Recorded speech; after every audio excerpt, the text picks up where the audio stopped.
I will ask Esther to start her presentation, and if there's anything else that she would like to add in terms of introducing and telling us a bit more about herself in connection with her presentation, please do that, Esther. Thank you.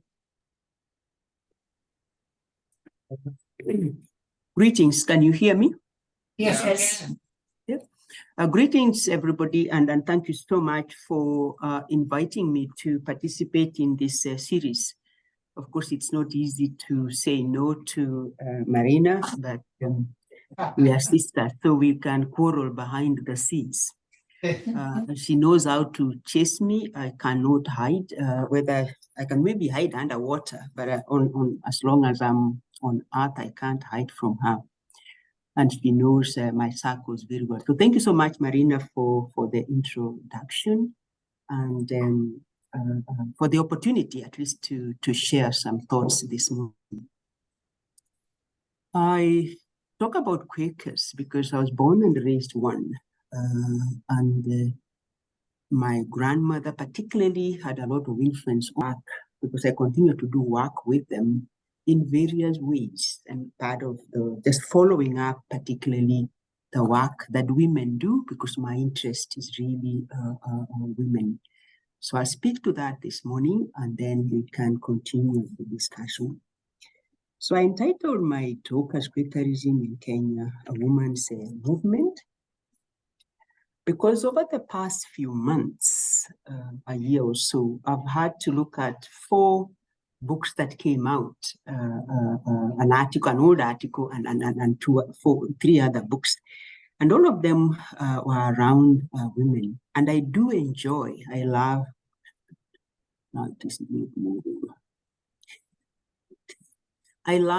looking at women's church groups, women in uniform. That is what one of the South African theologians has called them, the women in uniform.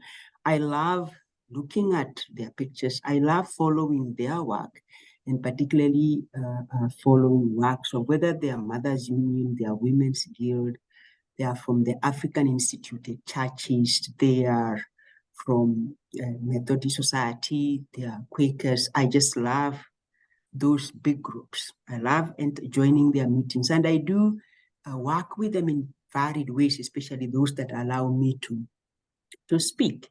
A year or so ago, I was speaking to one, and I had a headscarf, and I asked them whether I could wear the headscarf, and they said to me, no, you can't, because they had not given it to me officially. And I have lots of headscarves that they have given me, although I've not been admitted to any of them to be a member, apart from Quakers who have done their ways of joining are not as difficult as the others. So I love this group. So you see a lot of these beautiful attires that the women wear. So one of the books I looked at, it is, wait, okay, I think I've lost the slide, but I think it is Dana Roberts in an article of 2006. She says that Christianity is a woman's movement, and she makes it very clear that it is important to look at Christianity and bring out to light aspects of women in the center of looking at world Christianity. And that is how I got my article, Quakerism is a woman's movement, especially in East Africa. A student of mine, Henry Kianduma, wrote a book, The Child of Tumutumu Mission Series, and he brings out the narratives that provide an outlook of the status and contribution of the first women converts in Tumutumu, and a picture of that, a very interesting book that I had to do a blog for it. The narratives bring to light the resilience and persistence of the founders of the faith. The mothers laid a solid foundation, he argues, for the church in Tumutumu and for the Women's Guild. And scholars like Nyambura Njoroge have studied the Women's Guild. Nyambura Njoroge has a whole book about the Women's Guild, and particularly in colonial days, how they struggled with cultural practices that were harmful to the women, particularly female circumcision. Nyambura herself, who I think maybe in this meeting last year was celebrating 40 years of women's ordination in the Presbyterian Church of East Africa. And she has written a little book that is her stories in remembrance of her. And that book I also was allowed to read and to make her forward. She talks about the ordination of women in most denominations and says it hasn't been easy. In those spaces, she argues the ordination has taken place, but the story has not been well documented. And when it has been done from his story and not from her story. The book in memory of her, in remembrance of her story in the church ministry, creatively visibilizes the voices of all those that were muted in terms of ordination. Then Helen, Josias, and myself were doing a piece of work with Reformed women, the Reformed Church of East Africa. And we came up with this book, Broken Hearts and Bruised Bodies. And the title is, at the moment, for those that have read it, would say that we maybe need to change the title, and we'll look at it anyway. The book also brings to light the contributions of women in founding the Reformed churches in East Africa. The stories of these women who grew up in church and founded churches in places where there were no churches. They founded churches. And most of these narratives talk about how the church has treated women, even though they have been a strong factor in terms of establishing them. The interesting bit is that they begin these churches, but they do not end up being leaders. So they remain in the women's organization, supporting and funding these churches. The Reformed Church of East Africa only ordained their first women in 2018. And we can go on and on in terms of looking at these churches. We can go on in terms of looking at the ways in which churches have treated the women's organization that have been a key factor in their growth. It is against that background, therefore, that I look at the Religious Society of Friends that was founded in England in the 16th century during the Puritan period by George Fox. And Fox and his followers did not develop a system that was structurally church. In fact, they reacted against the church of the day and believed that Christ was the true light that lightened everyone who accepted.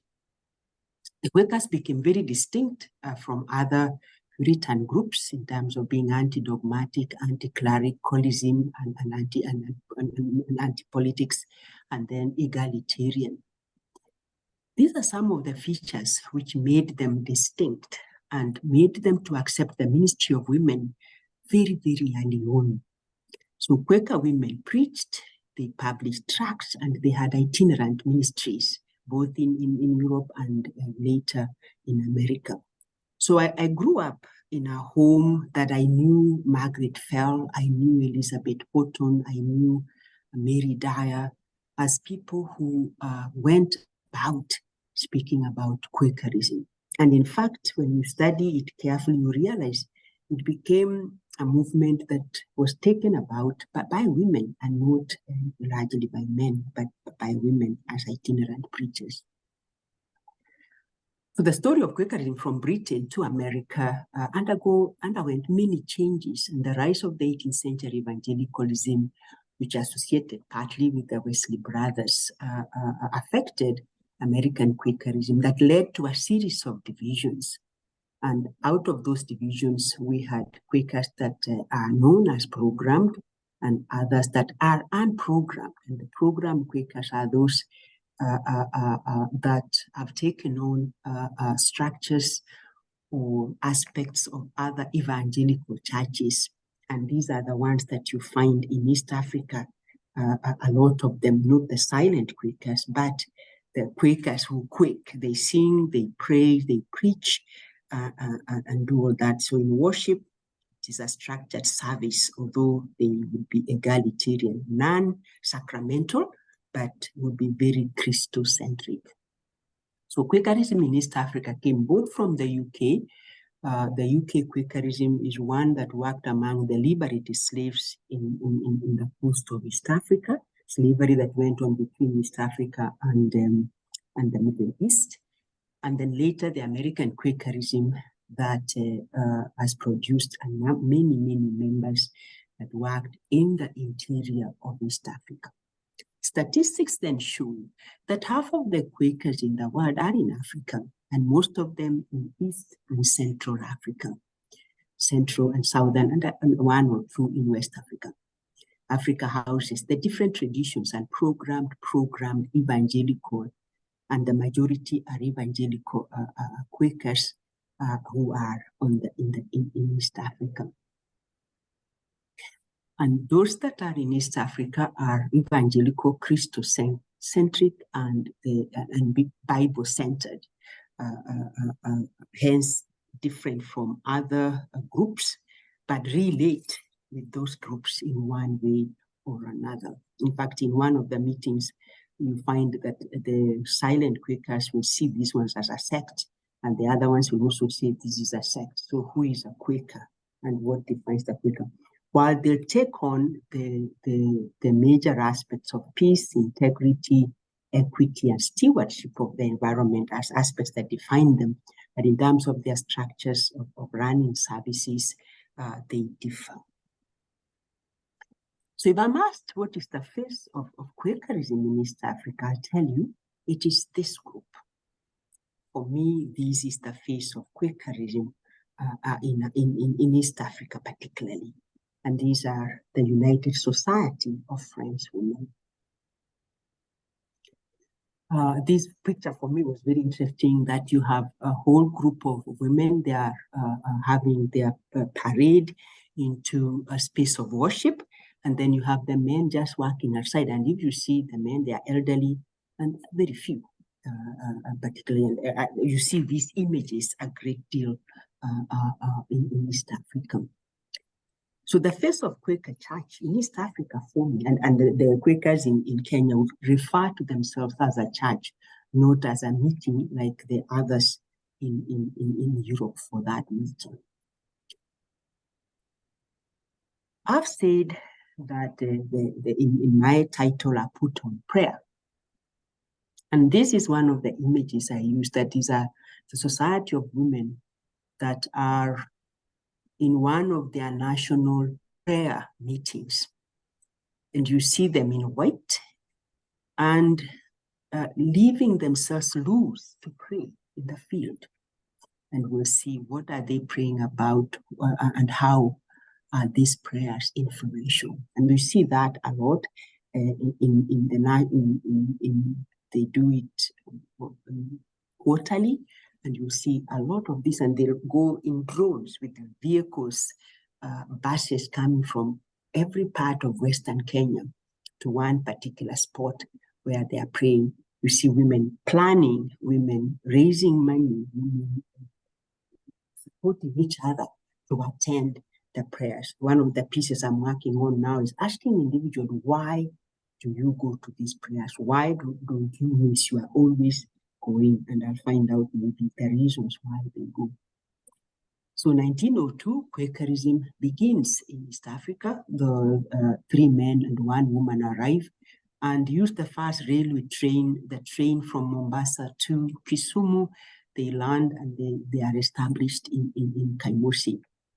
Over the colonial period, missionary work in Western Kenya grows among the Luhya communities, and partly because of the ways in which the country was divided along denominational lines, as much as it was divided politically by the British. But denominationally, the churches also divided the country among themselves, so that if somebody is from Western Kenya, they will say their name, they'll probably be a Quaker.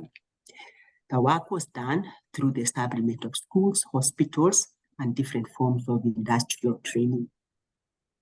So there was a strong move for mission work among women, and the aim of the mission work among women was twofold. First, it was to liberate Luhya women what was perceived as the shackles of traditional food taboos and marriage rights that were also in other Christian groups at the time. Secondly, it was to train the women to understand what they understood as Christian motherhood, to create family environment out of which the church would grow. So I take the food taboos as one of the gender justice issues that the women fought against. They may not have used the gender justice language, but actually by challenging it and breaking the food taboos, for them it was one way to liberate themselves, not just the ways in which the missionaries liberated them. There was a custom where women were not allowed to eat chicken for a number of reasons, some of it health, but others, as later we gather, it was an ideology of patriarchy. So the taboo, I say the taboo of not eating chicken, served as a pecking order in matter of the ways in which who was served first, who was served in the family, who made decisions about what within the family. That taboo also was about the division of labor. The ideology emphasized the cultural, social, and differences between the genders in the society. And the taboo was not to eat chicken. And chicken was a very important animal, bird. It was used as part of a diet. It served as an honorable gift item to give to somebody. And it was frequently used in terms of sacrifices that they would slaughter the chicken. So in the single bird, we find a means to feed the community, a means to reach the spiritual world, and a way of being hospitable to friends, including food. So if one did not have a chicken, a poor home was referred to. That home is so poor, they don't even have a chicken.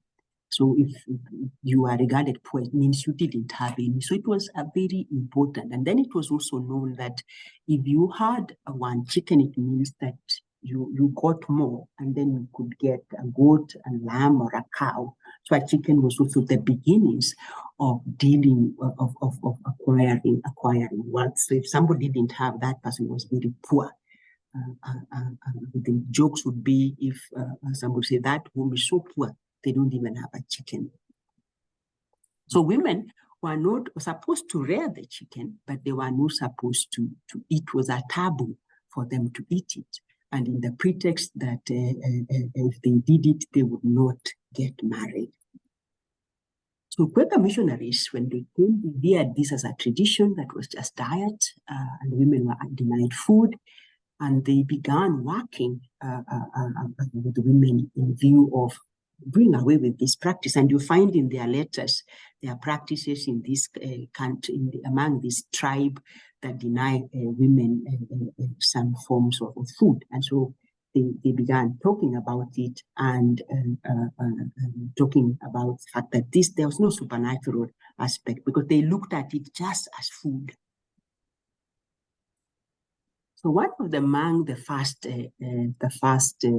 Quaker men to join the Quaker movement bought this idea and supported the women to defy the custom, and he began by allowing his own wife to break with tradition and to eat chicken. And he's among the people known to have accepted the Western modes of life and influenced the whole community.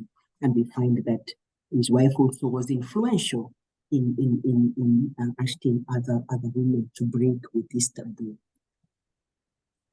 We do find in the books of the time that there was shock and horror when women began to break with the taboo and to eat a chicken.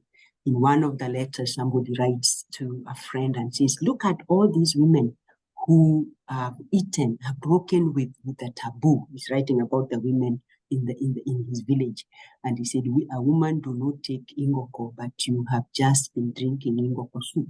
So it is not true that women do not eat ingoko. So the debates that went on in the villages that time, the shock within the community, and the ways in which the women were treated. And later it becomes for you to prove that you have become a Christian, a member of the Quaker community, you had to eat the chicken. And you have women who proudly talked about the fact that they had broken with this taboo. And one of them is Rasoa Mutua. And Rasoa is one of the women who joined the theological college in 1942 when Quakers put up a theological college in Western Kenya. And she says that we ate chicken on the 14th, and it was a big thing for us, because the women in the other part of the mission had already eaten. And men began singing songs about us and saying the people of Ford, that is, the missionary was called Ford, are breaking with the taboo and are doing away with our customs. Interviewing her myself, could hear how proud she was that they were among the people that broke the taboo. Chicken was both food and an ideology. So the taboo of Ingoko, as I've said earlier, informed the traditions. It was both a taboo, but it was also an ideology. So the women ate chicken as they broke the diet rule, but the ideology remained.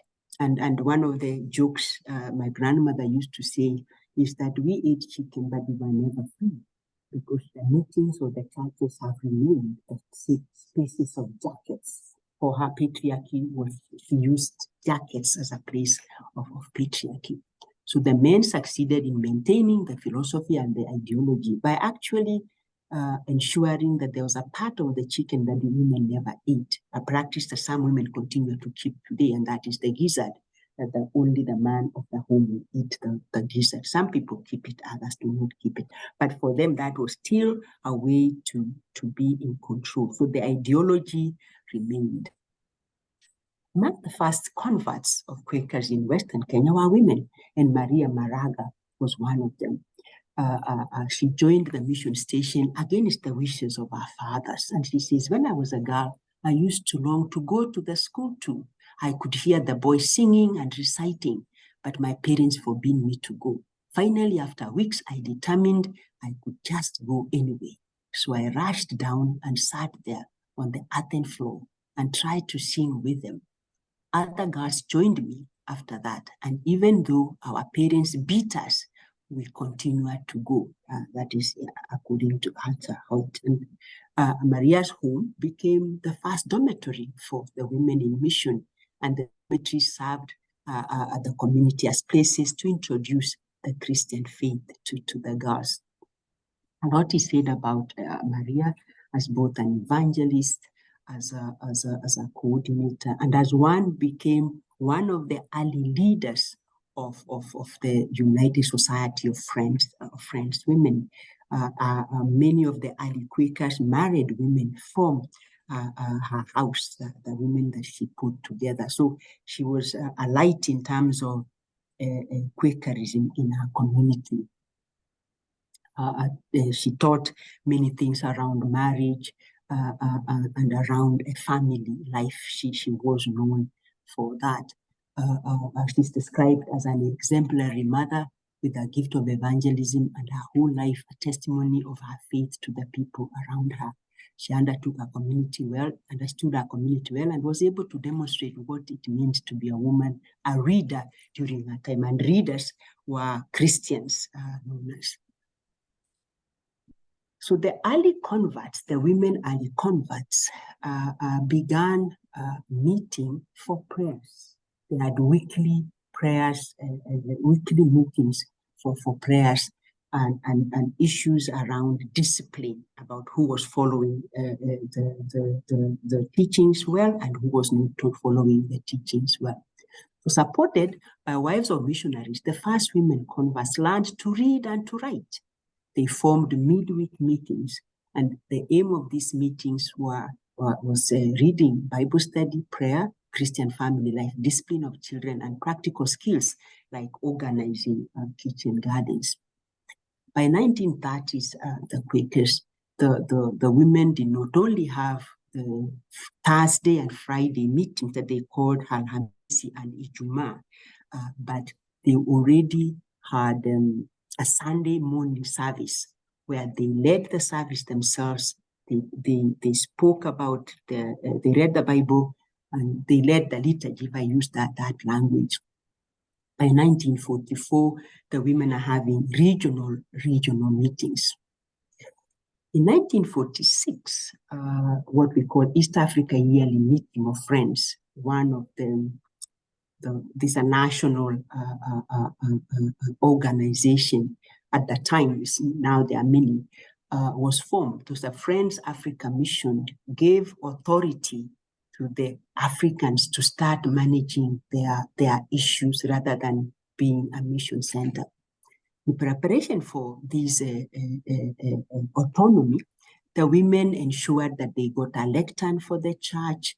They pledged to pay for the windows that were to be done at the church where this ceremony would take place. And during the presentation of these things, the men were shocked that women had even thought about this for the beginnings of their yearly meeting. The women were shocked that when the leadership of the yearly meeting was set up, they were left out.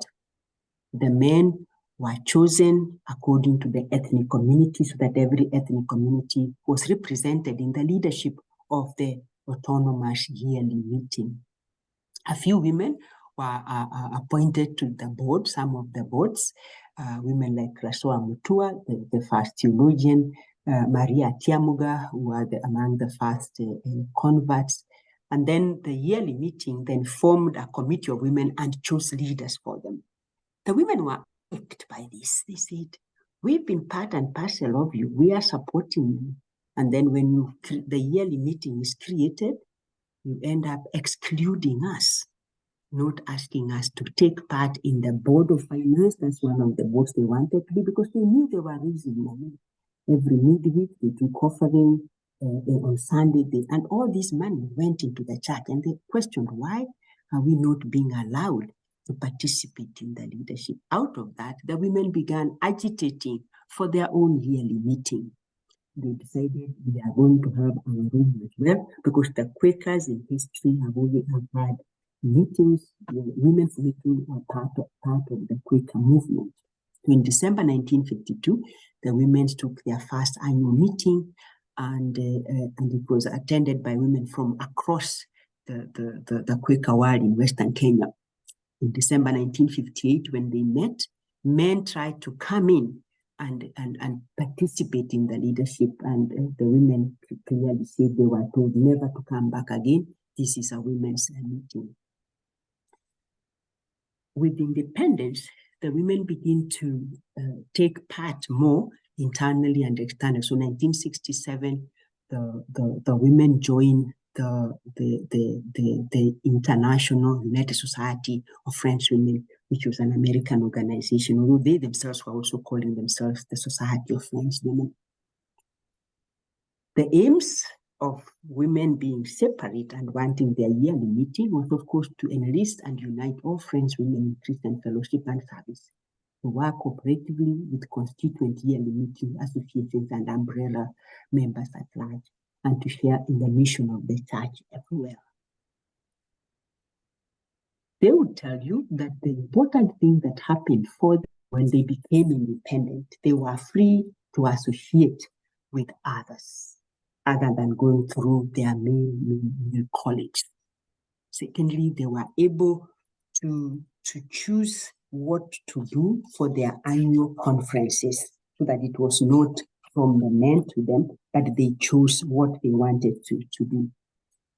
And then the women would include the social topics they wanted. They would include in their meetings the cultural topics they want to talk and the Bible chapters that they want to read. And they would choose who would be their speakers. And today they do that.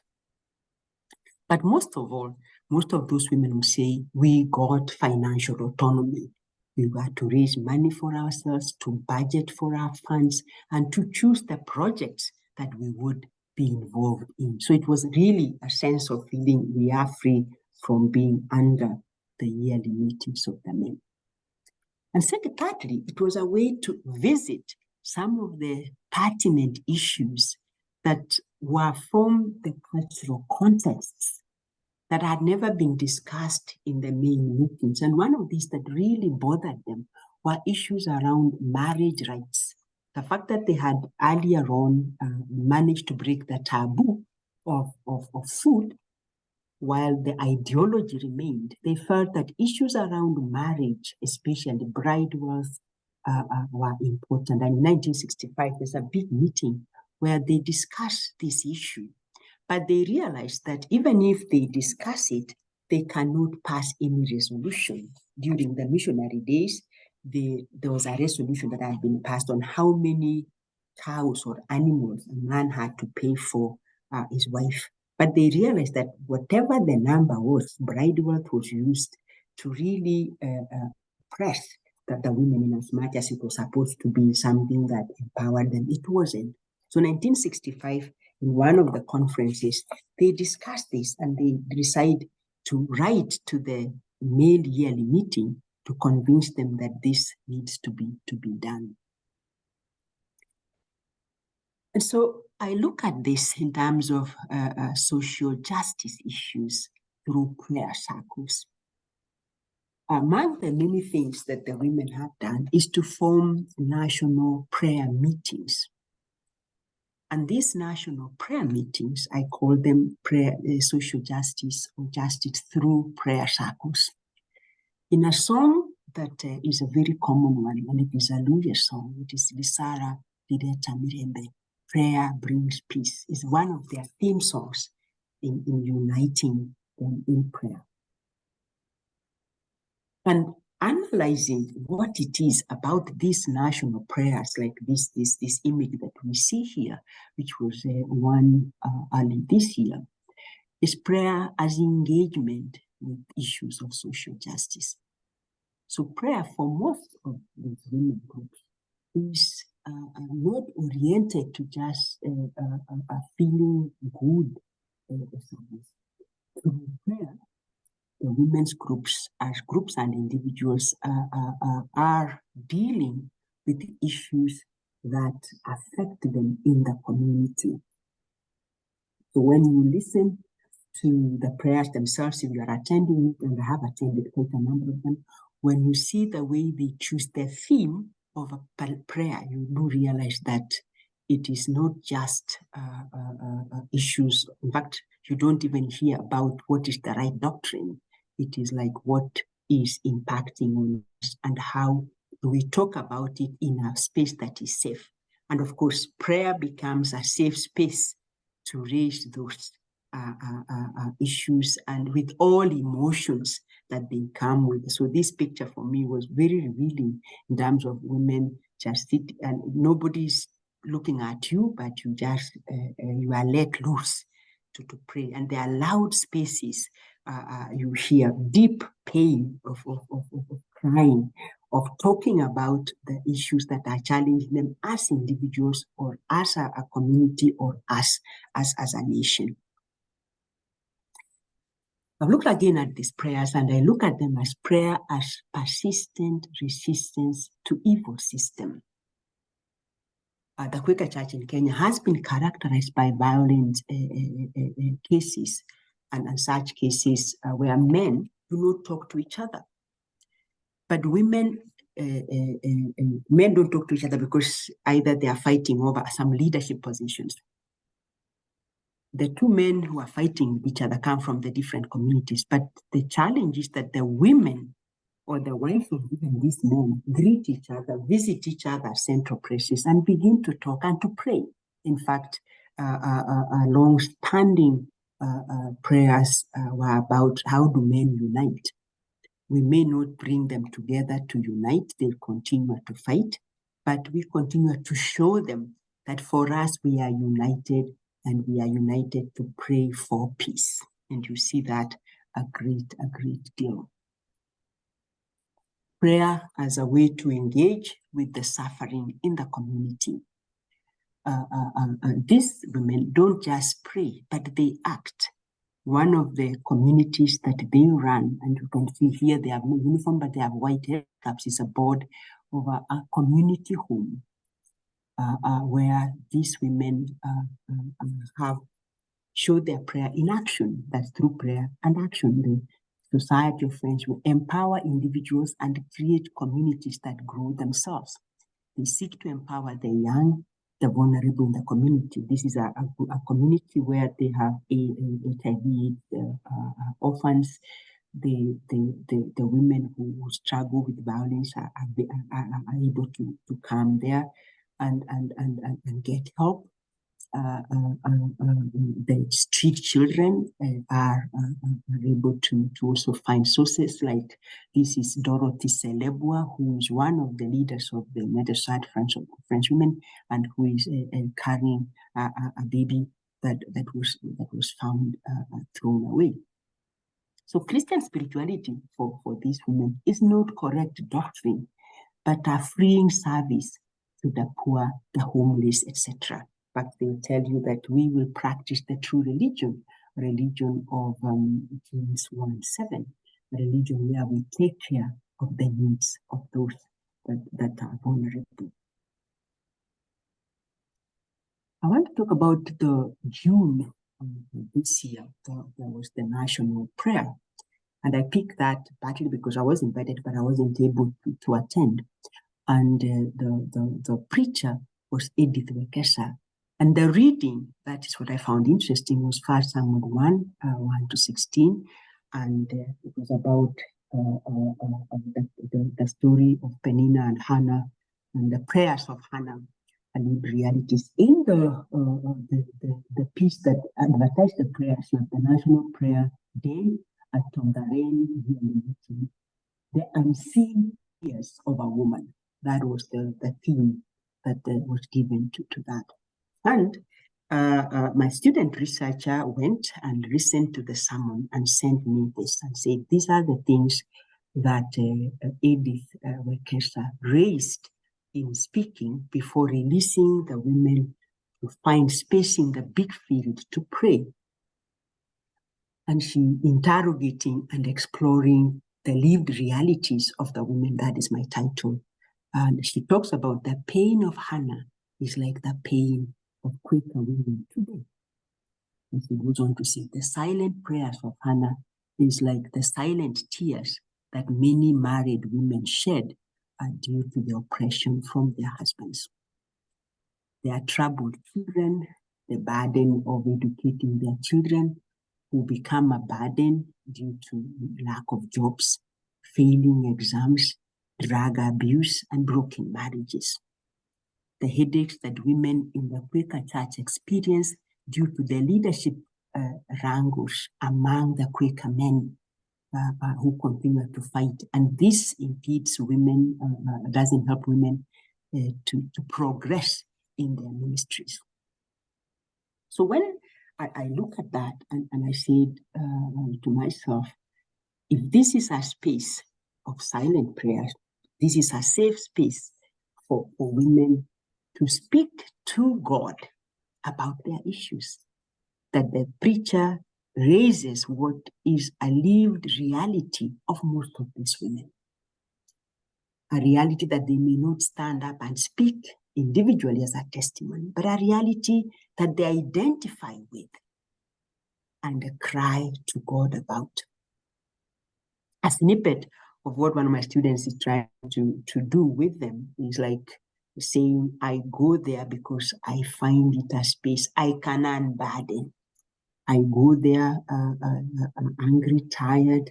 I go there sad, but I meet with other women. We sing, we pray, and that releases some of the tensions that I have. And I look at it as going to the mountain and praying with Jesus and his disciples, and then when they come down, they have this parent saying, my child has a demon, how do I deal with it? So the mountain is great, but the ground is over. But it's like the mountain gives them the energy to live on, because these are realities that were not of yesteryears, but they are realities of today. the lived realities. And so through the sermon, these lived realities are explored. And then there are prayers about it, as women know about. And she talks about Quaker women with unchurched husbands who face insults, discouragements, and discrimination.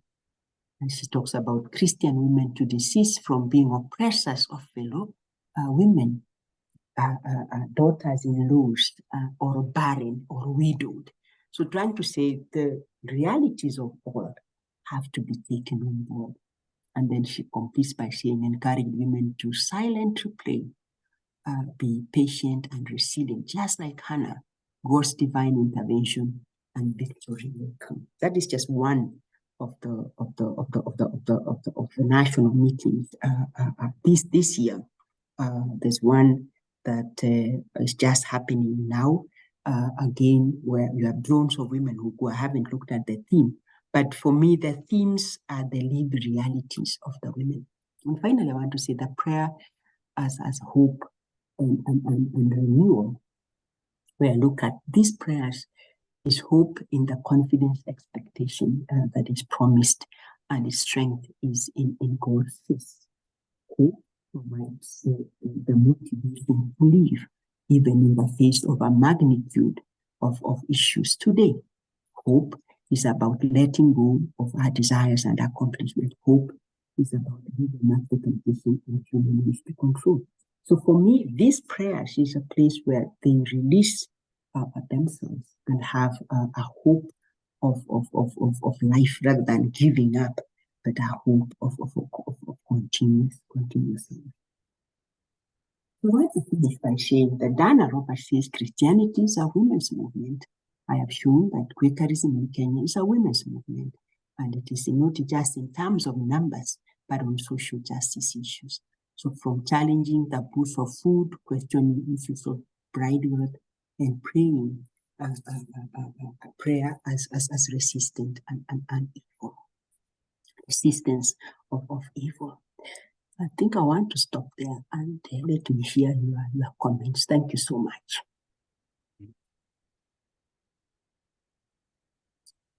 Thank you. Marina? Yes, I'm there. What should I do? Okay, well, if you want to ask a question, go ahead. Esther, why don't you go ahead and close your screen, so your share screen. Okay. See each other well, and then we can put it on the. So go ahead and end share screen. Okay. So I go to. It's up at the top usually. Yeah. Scale. Okay, yeah. There we go. Got it. Thank you so much. So I must I'll get a certificate. If you want to make a comment or ask a question of Esther, go down the bottom to the reactions button and click on that, and then it'll say raise your hand. And I guess I'll begin with a question I've always been curious about, and it's just one thing I'm really interested in. Is one of the things I notice is that in many places I've seen women from different parts of Africa in groups, and they all wear uniforms, and the uniforms are beautiful. That was my question. Yeah, and so what is that tradition, and what does it represent, and how does that kind of express their faith and mission and commitment in terms of the dress that they wear? Mm-hmm. Yeah. One of the aspects that I'm looking for is the the meaning of the dress. A dress has identity, is a mark of identity. Identity that separates them from those that are not following the ideas or are not known to follow the ideals that others are following. And secondly, is a mark of unity, that we are united in this thing. And for Quakers, it is we are equal.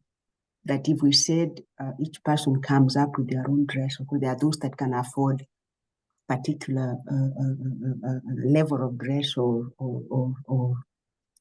either very expensive or very inexpensive. But if it's one color, one material, one design, then we are all at the same level.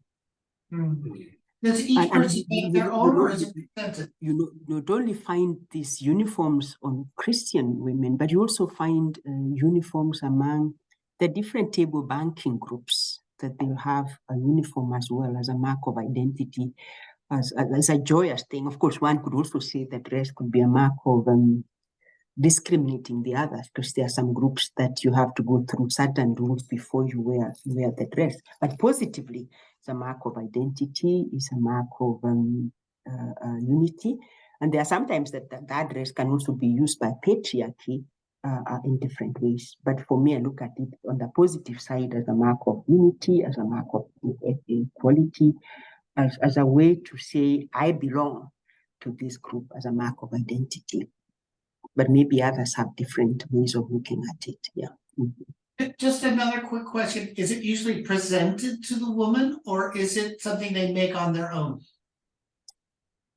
For the Quakers, you are told the color and you are told where to buy it or how to buy it. So it's also part of the ways the women raise it. It is not that it is given to them. It's part of the ways in which they raise this particular dress. And Quakers, for example, for their funerals, they'll have to wear a white dress. So you'll go to a funeral, so you have to have a white dress in your wardrobe. That is the way it is. And then they have other rituals, but for the white dress, it's expected that every woman will wear a white dress for the Quakers. Okay, well, thank you, Esther. Mark, go ahead and unmute and ask your question. Sorry, it took me a moment to find my mute button. Esther, great to see you. And thank you very much for your presentation. And I was very interested in what you were sharing about both the sort of thing you just been talking about in terms of dress and solidarity and mutual support and finding identity. And also what you might call it, a battle against patriarchal oppression that these women have had to go through. My question really comes from sort of the next stage on after that. I'm not in any way suggesting that we've done away with all oppression of women in churches. We certainly haven't. But I'm just wondering how we can help men to cease the oppression, but still find an appropriate place within the community of churches. I'm conscious that, as you showed from some of your images, churches around the world, I mean, it's a global phenomenon that women are more present in church communities than men. And there does seem to be, I see it here in the UK as well as in Africa and places, there does seem to be a sense in which once you remove the oppressive control from men, they lose a sense of why they are needed in church and why they need to be there.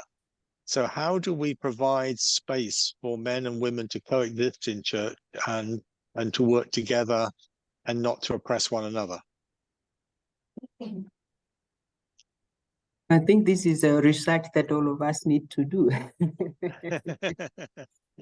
It's interesting, and that it continues to be a real issue in a number of circles. The question of what you do with men. In the circle of concerned African women theologians, we talk about having male allies and raising sons within the theological context, so that we have this the women we are mentoring and the young sons to men to grow together, so that they can theologically support each other.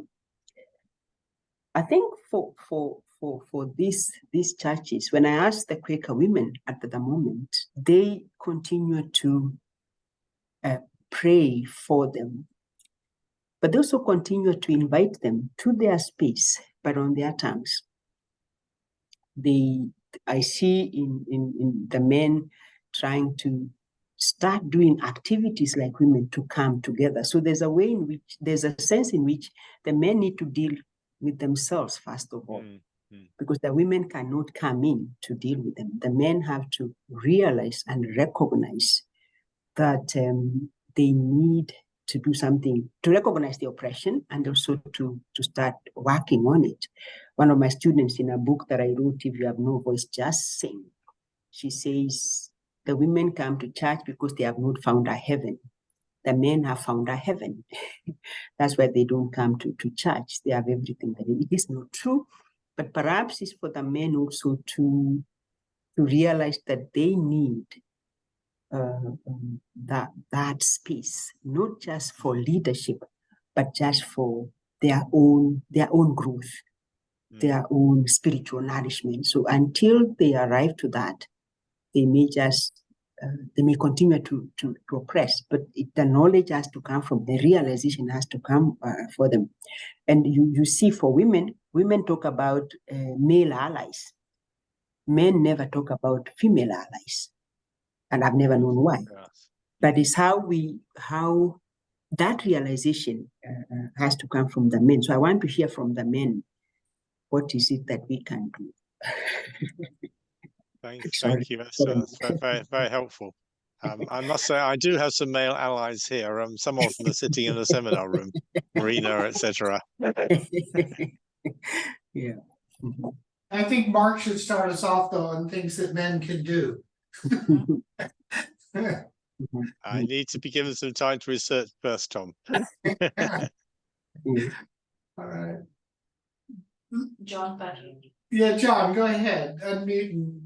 Thank you very much, Esther. That was very moving, I have to say that. And what I'm really following on from what Mark has been saying about the men.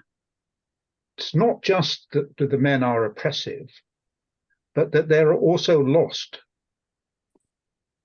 And you have said it yourself, that it is the women who hold the families together, who find the money that is necessary for the food, day-to-day food, who make sure the children go to school, who care for the sick. And I'm talking about Western Kenya anyway, okay? But you can apply it to wherever you are, see how it works out.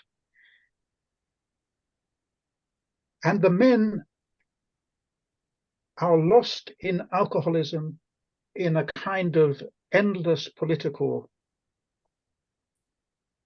battles between themselves, in a sense of, well, particularly if they are unemployed, a sense that they have no status in society. That sounds rather odd, because we have raised them up and said that they are the oppressors. But so often they don't feel that they have the status that they need. And I just wonder how, well, you've given me partly an answer to this, which I think is that men can join women's groups and be healed.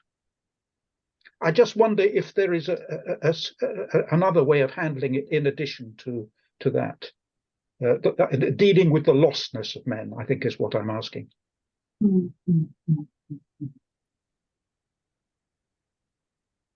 I cannot just say that if I wear the other hat of the Anglicans, that you have the Mothers' Union. I see the people calling themselves the Men Association, not the Fathers' Union, but the Men's Association. I also see Quakers talking about the Quaker men. But when you hear what the women are saying about the Quaker men, is they are riddled in wrangles of leadership. Women are leaders, and leadership, it means doing something, not just telling people what to do. But it's how you redefine association, how you redefine a group, how you redefine leadership so that they don't just come in for leadership. If you saw one of the processions, it's a long procession of women and just 3 men walking on the side following. And when they reach there, they'll have to sit in the front because they assume that is where they are. But it's either the socialization And that socialization, of course, the boys see what the men do, and they follow.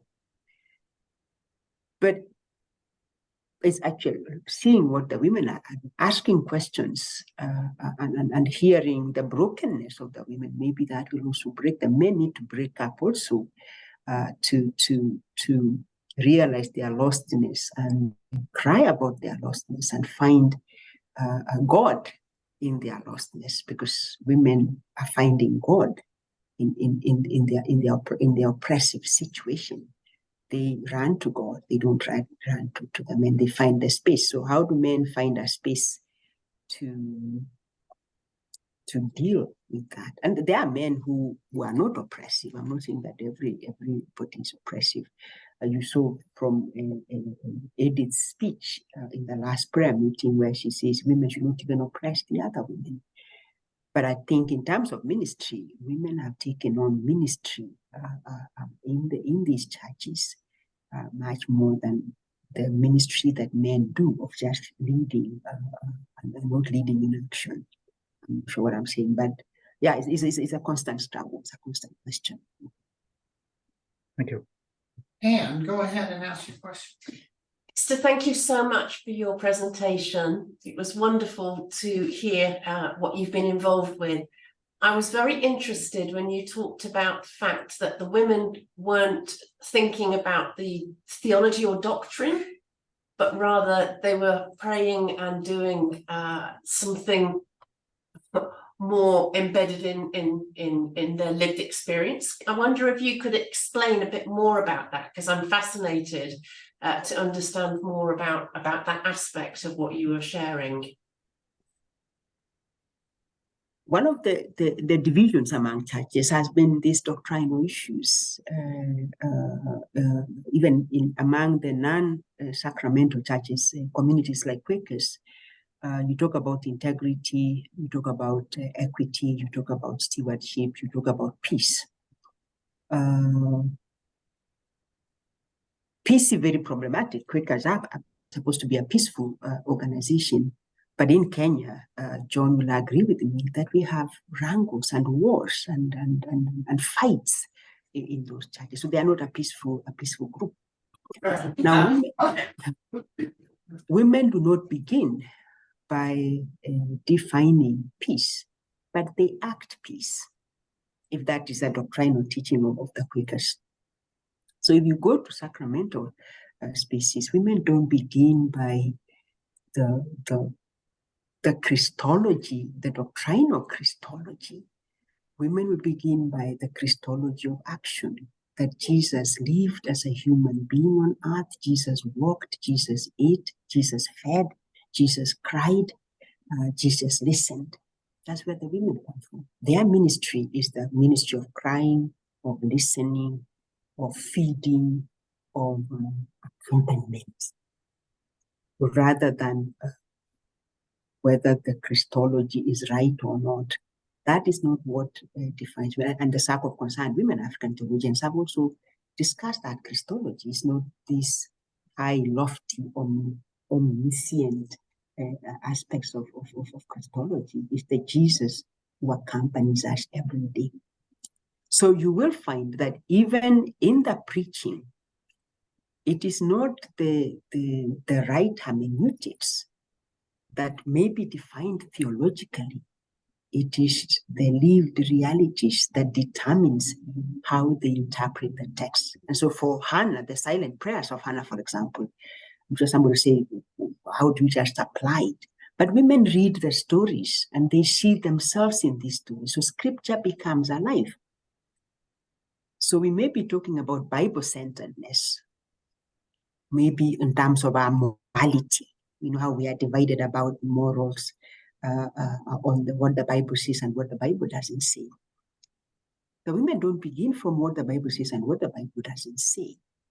The women begin by saying, this life of these women in the Bible is our life today.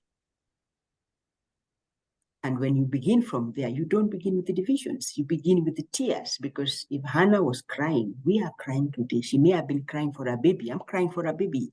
I'm crying for being oppressed. I'm crying for this. I'm crying for that.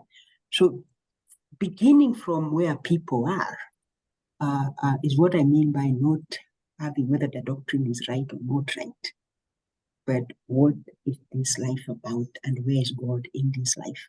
That is what I mean. Thank you, Esther. Al, go ahead, unmute and ask your question. Thank you so much, Dr. Mombo. It was fascinating to hear of the influence of the gospel in culture change in Africa, especially among women and married women. I'm speaking to you now out of the Chilean Latin American culture, the Mapuche, the Aymara, indigenous groups. As you know, the Catholic advance in Latin America crushed most of our indigenous peoples. And the religion, the Catholic religion, was rejected by the indigenous peoples. Not so the gospel brought by English missionaries, and later the massive spread of Pentecostalism, to such an extent that whole indigenous communities are entirely converted to Christ in the north of Chile. My question to you, I was fascinated to hear of how you identified the early mission movement to, you said, change the family environment through the women so that they would train up families to become Christian families. And what I'm asking you is that here in Latin America, in the indigenous groupings, the Mapuches, for instance, were already extremely family-oriented. After the Spaniards, they became violent and drunken. The men, the same system, same situation. So my question to you is simply this: how did that differ? What was going to be new that was not going on in the women's training of their families? How did the missionaries wish to influence that and change it for the better? The reason I ask you is simply this, and I'll just close now with what I'm saying, is that there are other groups here doing research and now going into what the missionaries trained women in, to try and show that the missionaries also brought a kind of an oppression, a Christian oppression, to the women in those early days. And I just wonder what you'd have to say to all that. I think it's good to acknowledge that missionaries were people of a particular context. And what they knew is what they did. While Quakerism, one would say, for example, that it espoused the equality of the women.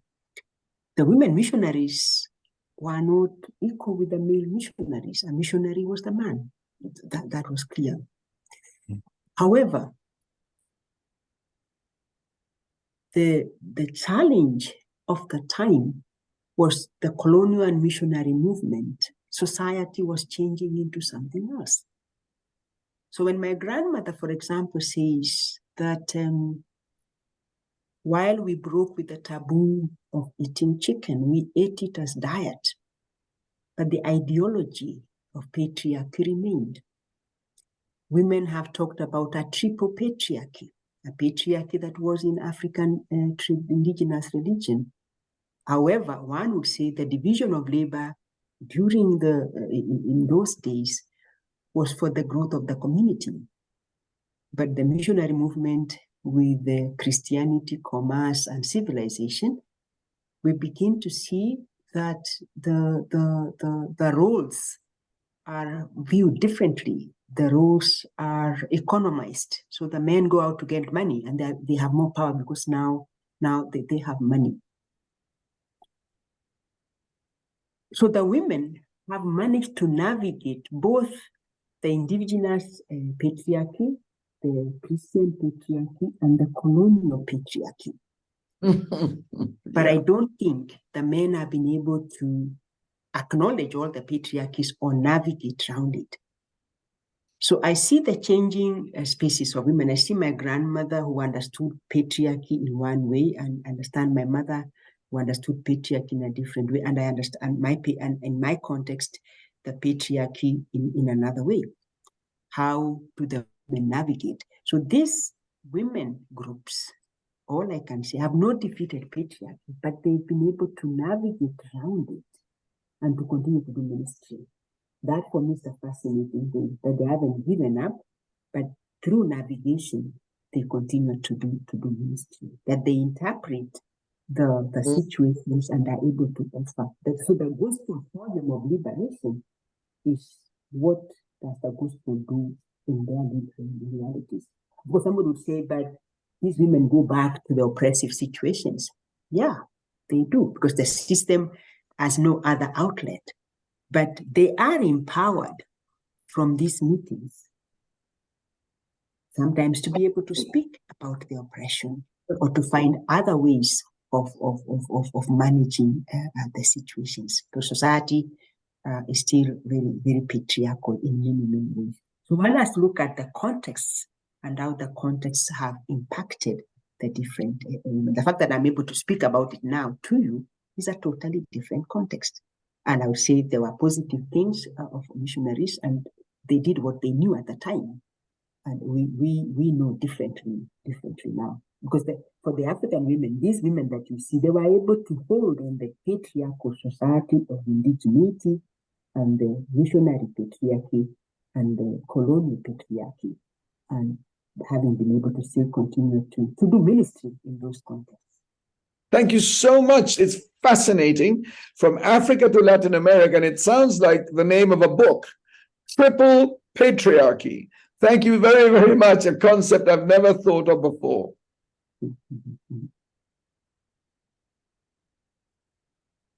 Yeah.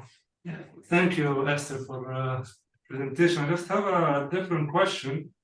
Like last week, the speakers spoke about the theological educators, women theological educators, and how they found a way to find their place in a male-dominated career, if we say. But then there was also the sad part is that even within this circle, there were some kind of oppression within women themselves, which is a human nature that always will happen again. So I wonder, in the Quaker group that you presented with different groups, how do they manage to detect the inner oppression, and what do they do to solve it again within the same group of women, only women? Oppression is a human trait.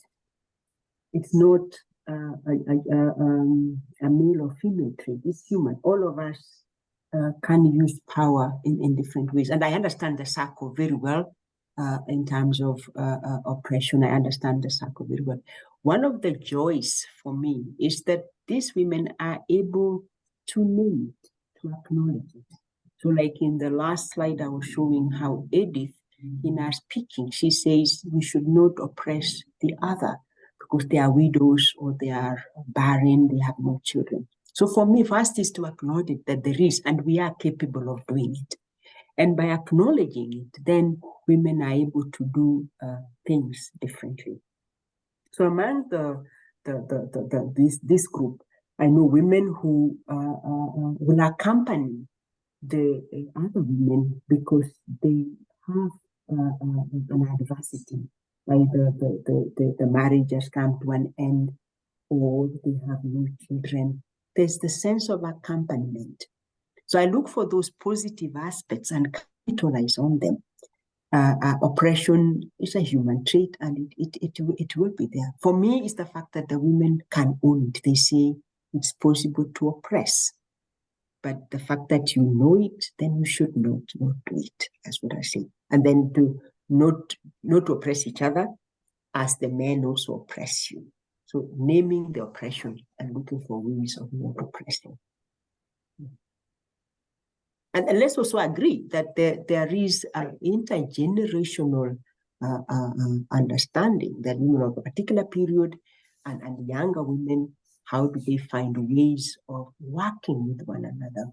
Among the Quakers, I know that in terms of leadership, they'll always say, yes, we want senior women and we want younger women. How do we train the younger women? So they'll say those women who are not going to use computers, we want those that can use computers. So you have that aspect of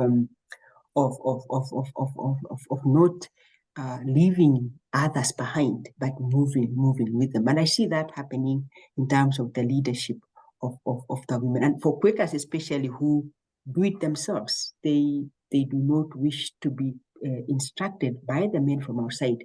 They do it internally. Thank you. Good. Any other questions or comments from anyone?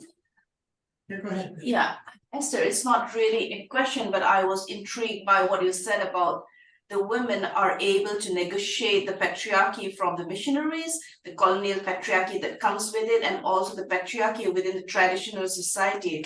So I was really fascinated with what you said about that, but you said it, but then do the women realize, the group of women realize the dynamic of those processes, that the patriarchy that comes from colonialism and the patriarchy from the traditional society, do they differentiate it or they just deal with it?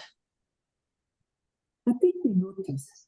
In terms of the indigenous patriarchy, they notice it because some of the ways in which women who become widows, for example, are treated, the women notice it and they want to stand with the women who are widowed. I've gone to spaces where the indigenous culture expects a widow to do certain things, and you find women standing there in the morning and saying to their fellow widow, you need to dress up in your white dress, you need to stand up and mourn your husband. And that is negotiating, that's navigating an indigenous custom. In terms of colonial patriarchy, it is around economics and around politics. And I see them negotiating or navigating around it to take positions of leadership.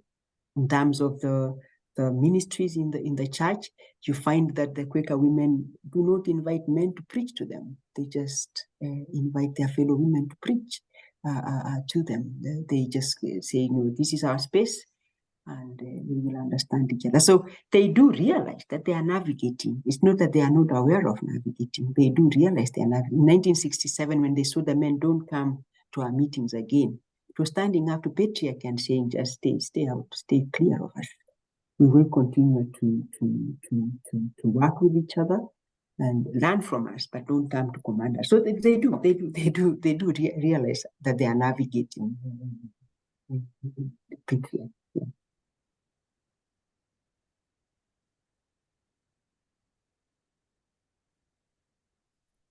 Well, good. Well, thank you all for attending, and thank you, Esther, as always, for a brilliant lecture and such insight and experience. It just really blessed us all. Let's put our hands together and thank Esther for her.